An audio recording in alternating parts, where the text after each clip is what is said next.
Okay, so case studies, as I said, one of the three major strategies along with surveys and experiments.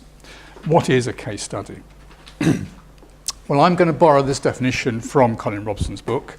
A case study is a strategy for doing research, notice the strategy coming out here, involves an empirical investigation of a particular contemporary phenomenon within its real-life context using multiple sources of evidence. So let me just go back to some of those terms in turn.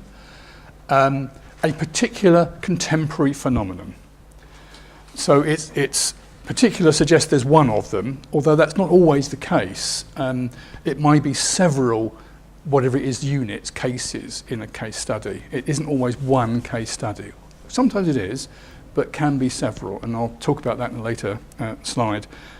Some of the issues around how you choose the cases and what they mean relation to each other. Contemporary phenomenon, and I think the word here, the important word here is the phenomenon. It's a very general term, a phenomenon, so it means it's something that's going on, and that phenomenon can be a person, and often is a person, but it can be lots of other things too, other social phenomena, like organisations or events or places and so on. So it's some phenomenon, it's something happening or somebody doing something or some group of people doing something that you're studying. And of course it's contemporary, it's happening now, so you're studying it now. It's not a historical approach. Although of course I'm sure historians do use case studies as well. Next, you do it within its real life context. And that's another key point, I think, about case studies, is the contextual aspect of it, that you're doing it in its context. And I think the biggest contrast there is with experiments, where you tend to do experiments in the lab. You tend to bring people in to your research institution, your university or whatever, as volunteers to work in your experiment, and often in the lab or some similar office or room to work in. In the case of case studies, it's very much a case of going out to wherever the phenomenon is. So wherever the people are, wherever the event is happening, wherever the institution is, you go out there and you study it in its context. And in its context means also you bring into account all the contextual factors, the fact that it's operating, or those people are operating in a wider world, with things going on, things happening, things affecting them, they're affecting other things and so on. So all those kind of relationships are part of the context. And lastly, using multiple sources of evidence, and typically a case study, as I said, it's most common in the qualitative field. So it's very much associated with a lot of the qualitative approaches, such as interviews, observations, including particularly participant observation, ethnography. But it can be other sources too, and probably the other major one that's used in case studies is documents. So if you're going into an organisation, you would typically talk to people, observe them doing the things they're doing, and perhaps collect the documents that they are keeping about their activities in that organisation. So work in, for example, in commercial organisations, in a factory or an office, is a typical case study approach. You choose one site to do your work, that's the case. And then you collect information by talking to employees and collecting the data that they're keeping about their activities, their minutes of meetings, and their other guidance documents they use. And of course you observe them doing what they're doing. Okay, to go through the next few points, the case study may be descriptive, exploratory, or explanatory. Actually, most research strategies can be this. I talked very briefly about this last week with surveys. Surveys tend to be descriptive, but they can, if you ask the right kind of questions, be exploratory and even explanatory.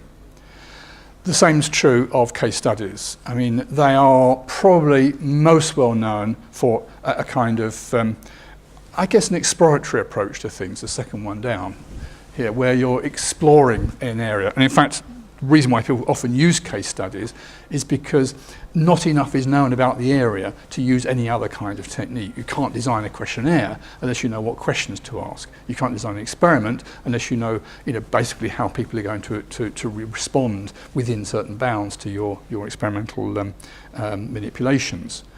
But in the case of a case study, you can go in knowing almost nothing about what's going on and just start asking questions, observe things and so on. So it's a very open technique and very, very fits in very well with the kind of exploratory approach to data collection. But it can also be descriptive. Of course, you're writing up what you see there, so you're describing the situation. And also it can be explanatory in the sense that you begin to understand why things are happening and therefore can explain them. So it may be not as powerful as an experiment, and when I come to that in a couple of weeks' time, you'll see experiments are probably the most powerful way of making judgments about causation and giving explanations for things. But so can case studies do that as well. Case studies can help you understand why people do certain things, what motivates them, how they explain what they're doing, and what kind of preceding activities lead them to do certain kinds of things. And in that sense, therefore, you're explaining what's going on as well. So all of these things come into account, although, as I say, I mean, exploration, finding out what's there in the first place, if you know nothing, is probably the primary motivation for a case study. And notice also it's focused on these two things: process, how was it done? And that, of course, fits in very nicely with the exploratory question: what's going on here? Who's doing what to whom? How are they doing it, and so on. And the outcome as well. It can be used in a much more kind of evaluative sense. A case study can focus on whether something worked, if something's been changed, something's happened to people, or some event happens to them. Then you can ask the questions of what was the outcome, what happened as a result of that thing going on. So, I mean, to give you a simple example of how that might fit in with a case study, you might do a case study of an election. And of course, in the election, you're asking, how do people operate? How do they campaign? How do they support their politicians? How do they get the vote out if it's that's an important aspect of what they're doing? Just think about the presidential elections at the moment. You know, how do the TV debates go on and so on? All those kind of things. Asking the first question, the process questions, how is it done? But of course, it's an election, so you can also ask, what was the outcome? You know, who won, why did they win, how did they get the vote out, you know, what kind of people voted, and so on and so forth. All those kinds of, you know, questions about the outcome of the work as well. So a typical case study of, in that case, say, an election. Okay, so that's in outline what we're focusing on the case study. Let's look at a bit more detail of these things. First of all, let me look at some classic examples of case studies, and just to show you really two things here. One is the range of different kinds of things, and I'll talk a bit more about that in later slides, but also to talk, to give you some idea of the enormous kind of field that this covers. It is a big range of studies. Just to start with, one of the real classics, the individual case study. And this study, I've mentioned here the Jack Roller. This was a study done by Stanley of well, it's in an American situation. It was in an American town back in, I think, I've actually forgotten the date now, but I think it was in the 1930s the study was actually done. So it is really a classic from a very long time ago. And the Jack Roller was a particular character whom he researched. That was one of the terms used for this kind of guy, who was a bit of a con man, kind of artist, and the study kind of looked at him, his life, one single person case study. So the individual case study, and it became a classic in talking about the life of somebody on the margins in American society.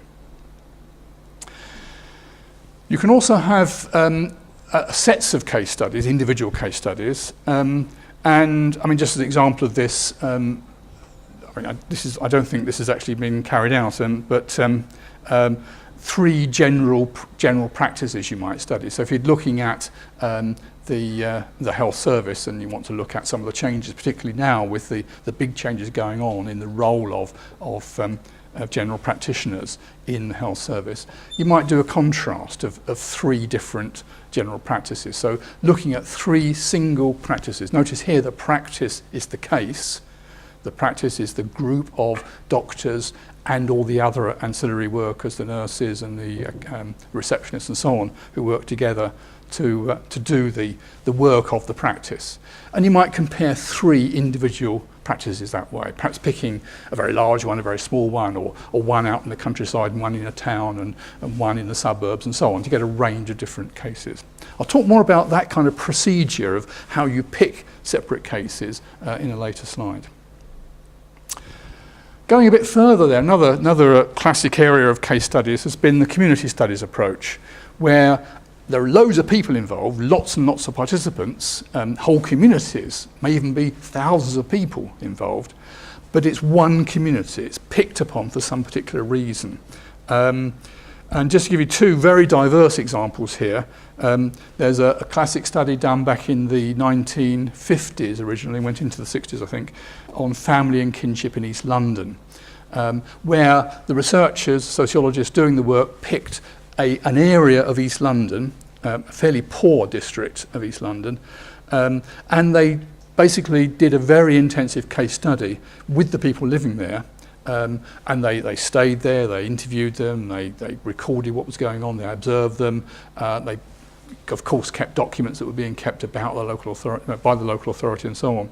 So they've got a range of different data coming in and talked about the kind of life of effectively a working class community in Britain just after the Second World War. By contrast, an earlier study done just before the Second World War, the Azandi in the Sudan, was a similar kind of approach, but this time done by an anthropologist. In fact, it was Evans Pritchard, a very famous British anthropologist, working with the Azandi, which I think is now, if I'm right in saying, there's an area which is now in South Sudan. It's the new country in Africa. He was working there when it was still a British colony, of course, back in the pre-war period, pre-Second World War period. He basically lived with the group of people called the Azandi who spoke similar language. That's why they were called the Azandi. Actually, no, I think it's the Azandis on the border between South Sudan and Congo. That's where its site is. So he might have been in the Congo some of the time as well. And he worked with them for several years and wrote a classic study about their beliefs, about their ideas and so on. Particularly, he was fascinated by their notions of magic and witchcraft and so on, what role that had in their life.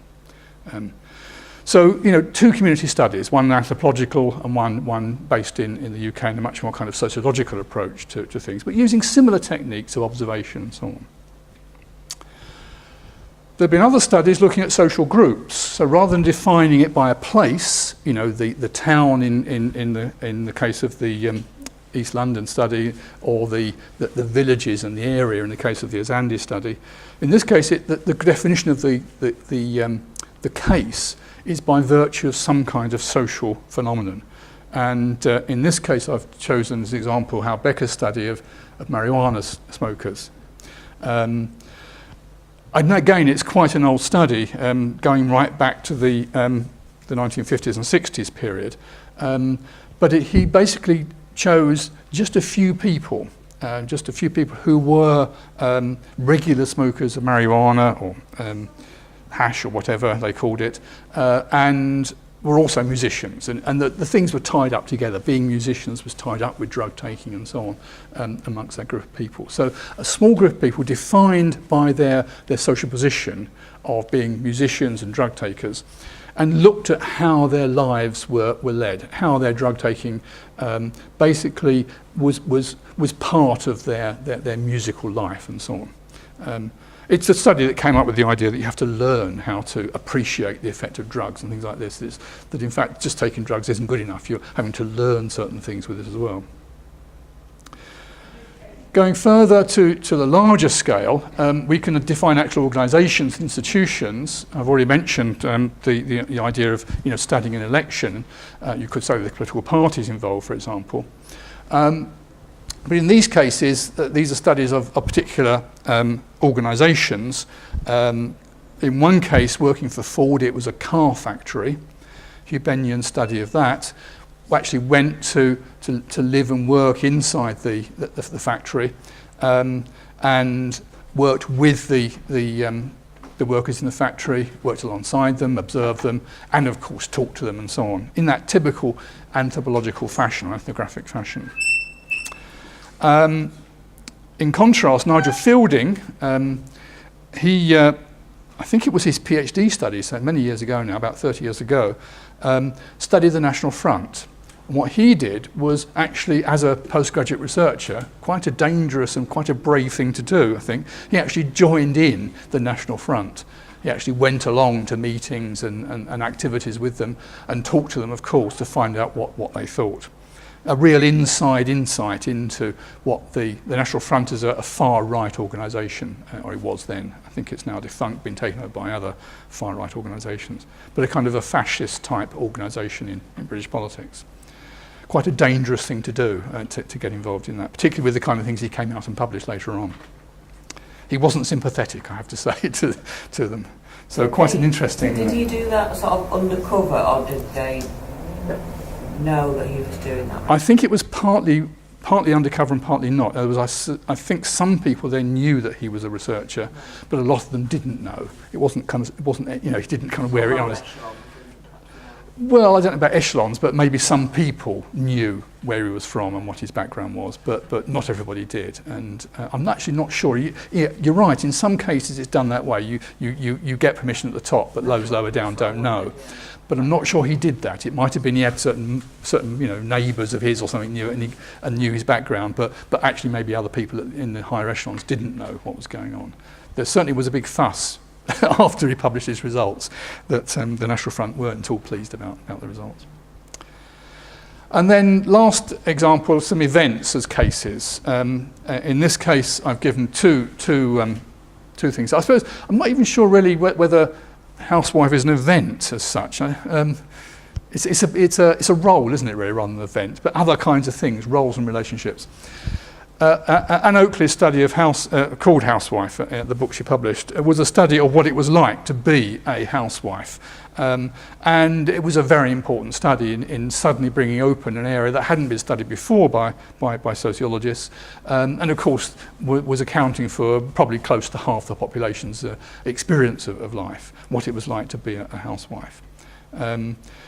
The Cuban Missile Crisis, there have been lots of studies of this, but another big event in this case, one single thing that in fact there was a lot in the media recently about this because it was an anniversary a week or so ago of the crisis itself, when the Soviet Union positioned some nuclear weapons in Cuba, and the Americans got very upset about that and wanted them to withdraw them. And for a time it was on the nuclear brink, so to speak, as to whether the United States and the Soviet Union would actually fire weapons at each other. So a huge crisis in international politics, and there's been a lot of studies about that and what happened as a case study. And of course you can look at that by looking at what the actors did, what they said, what they wrote, and what TV programs they made, and so on. So enormous amounts of data you can use to bring into that case study. Okay, so what I've tried to do here then is to give you some idea of the range of case study approaches. So a bit about how they collected the data. So you can see that it's definitely this kind of holistic approach to research, of bringing in things from various sources and looking at things in their context. And that all of them have in common this notion of defining what a case is. And that's an issue we'll come back to later on.